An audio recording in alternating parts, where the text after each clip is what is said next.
Good afternoon, I'm Maciej Mikos and you're watching World Talks.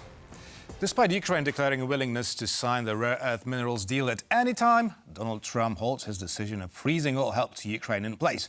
How will the situation develop? To talk about possible scenarios, we're joined by geopolitical analyst and former US Army counterintelligence officer David DeBatto. Good afternoon. Good afternoon. So President Zelensky has admitted lately in an interview for American media that his country would find it very difficult to survive without the US help. So realistically speaking, how long can Ukrainians repel Russian attacks without fresh arms deliveries from Washington? Well, just based on what they probably already have in stock, several months. But it's really going to depend not on so much what America gives them from this point on, but what Europe gives them from this point on. And as you're aware, I'm sure, the EU and NATO, the European countries, are having emergency sessions about that very topic every single day. And I have to admit, I'm pretty impressed with the speed at which they're convening these meetings, and we'll just have to wait and see if any action comes from the words that are coming out of Brussels and the other European capitals right now. Yes, but we all know that the military industry in Europe is, well, very much insufficient to support Ukraine in a long term at this particular moment in time. But, well, we'll see what happens in the near future. The other question is, has the US stopped providing Ukraine with satellite images of the front line? Because we know that there are hasty efforts to replace Elon Musk's Starlink internet connection with a similar European satellite system. So could Ukraine soon become deaf and even blind to its enemies' moves? Well, let me answer that by going back very briefly to your first question. I don't think that Ukraine could survive in the medium term even without support from America. However, as again, you're probably aware, and your audience as well, there are some very solid peace proposals being put out right now by Europe. And if any of them take effect, we're not talking about long term. We're talking about a short term peace deal, of which one of the proposals is having European boots on the ground, aircraft in the air, their own surveillance systems, as even though they're not as good as America's, to provide some kind of security for Ukraine. That could work if it's done fast and in the right way. In terms of what you just said, I think that's a huge danger. Elon Musk, I think, is going to pull his Starlink system out from Ukraine because he's working hand in glove with Donald Trump right now, and as you know, they're not the best friends with Zelensky at this time. So that's a huge danger if that in fact comes to pass. Now, to stay on the topic, I'm wondering whether the US administration could ask its allies to stop providing intelligence for Ukrainians as well, because such reports have emerged only today in the UK. Could there be any truth in them?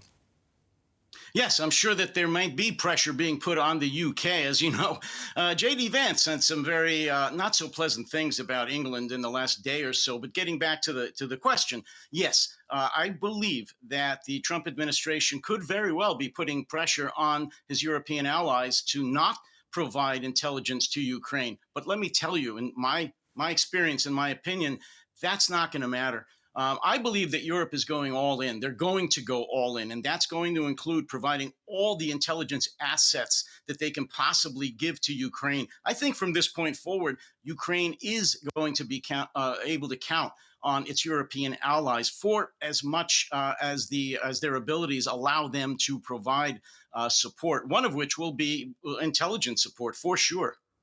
But could they risk Washington's wrath, because that would ultimately somehow hamper Donald Trump's attempts to reach a peace deal with Russia?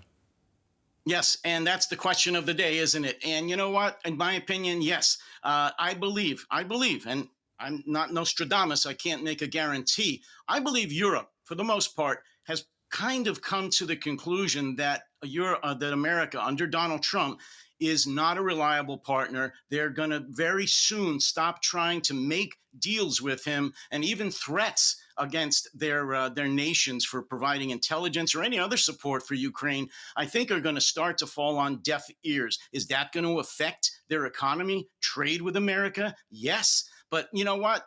Their own security and the fear of Russia, I really, really do think is going to outweigh any threats that are coming from the Trump administration.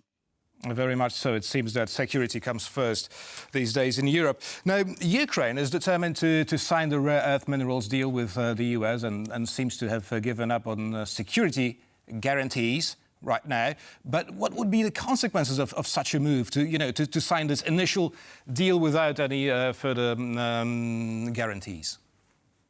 Well, far be it from me to second guess Zelensky. He has the best interest of his people in mind. There's no question about that. All I can imagine is that if that deal is signed today or whenever, that he's thinking that at the very least he's going to be able to have some kind of open communication with the United States, knowing that there's not going to be a security guarantee behind that. And let me just throw that out right now. America is not going to provide aircraft in the air. They're not going to provide drones. They're not going to provide any military assistance for Ukraine, whether or not a peace accord is agreed upon in the very near future. Zelensky knows that. He's going to try to get as much as he can while he's working with Europe, EU, and NATO to get their support, because right now that's the best he can do. Yes, but it seems that if any deal is reached in such circumstances, it would be very short-lived, because we know Russians that, well, they interpret an international deal in their own manner. Well, then, look, I have no illusions, nor does Zelensky or any of the Ukrainian people, that Russia's going to honor any peace deal. Well, again, all I can think of is that at this point, after the blowout in the White House last Friday, that he's going to try to put together any kind of a deal that he can, stalling for time while he uses the remaining stockpiles that he does have from the United States, while Europe is having these emergency sessions, while they're trying to get as many military supplies over there as he can. He knows that this is it's a dead end. Whatever deal they make, whether it's rare minerals or a peace deal or a buffer zone, Putin's going to violate it. Everyone knows that, with the exception possibly of Donald Trump. But at this point, Zelensky's backed into a corner. Mm-hmm. And how do you rate Donald Trump's negotiation tactics? Well, that's something he boasts about in front of American taxpayers. But generally, his tactic is to subdue Ukrainians and only then enter peace talks with Russia. So is it smart to cripple Ukraine ahead of the negotiations with the Kremlin? No, I mean, Donald Trump's negotiating tactics, if you could call them that, thus far in these peace talks with Ukraine has mystified absolutely everyone, even his strongest supporters. Look, and I'll just have to say this, I'm not the strongest supporter of Donald Trump. And what most people don't know, including in America, is that he made his own companies go bankrupt 5 times. He's not a successful businessman. His negotiation skills are, well, I'll let you decide. The Art of the Deal book that he wrote, he didn't write. That was a ghost-written book by somebody else. This is the kind of negotiating tactics that he's very good at. It's strong-arm tactics. For whatever reason, he's thrown in his lot with Putin. It's mystifying to everyone. I'm not saying he's a Russian asset, although that's out there on the news wires as well. However, and I have to say this, he is conducting himself as though he were a Russian asset. A Russian asset, if he was president of the United States, would be doing virtually everything that Donald Trump is doing right now with these so-called negotiations about Ukraine. And this comes from the mouth of the former counterintelligence officer. Strong words.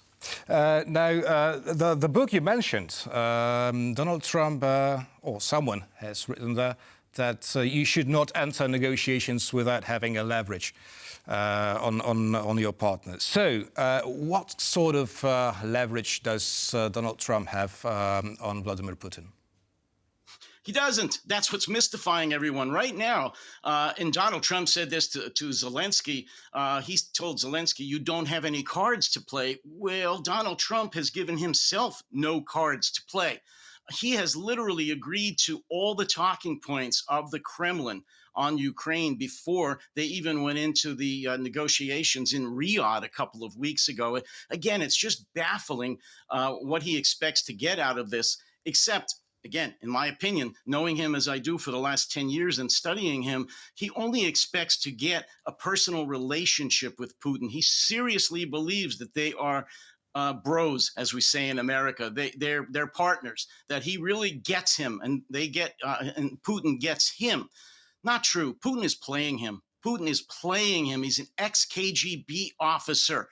Donald Trump is an for the most part, failed real estate tycoon from Manhattan. He doesn't know how to play this game, and he's putting Ukraine right in the middle of it. And I feel very badly. Half of the American people, at least, feel very, very badly about this. And I don't know how it's going to end. But to answer your question, he's given away any leverage that he has right now. So I don't know what he thinks he's trying to accomplish with this negotiation, except to get on the good side of Vladimir Putin, which he's definitely done so far. Having said all that, and to sum up, how close is peace in Ukraine? Again, that's a great question. It depends how much Zelensky is willing to settle for. Yes, he's probably going to sign this rare earth, this mineral deal.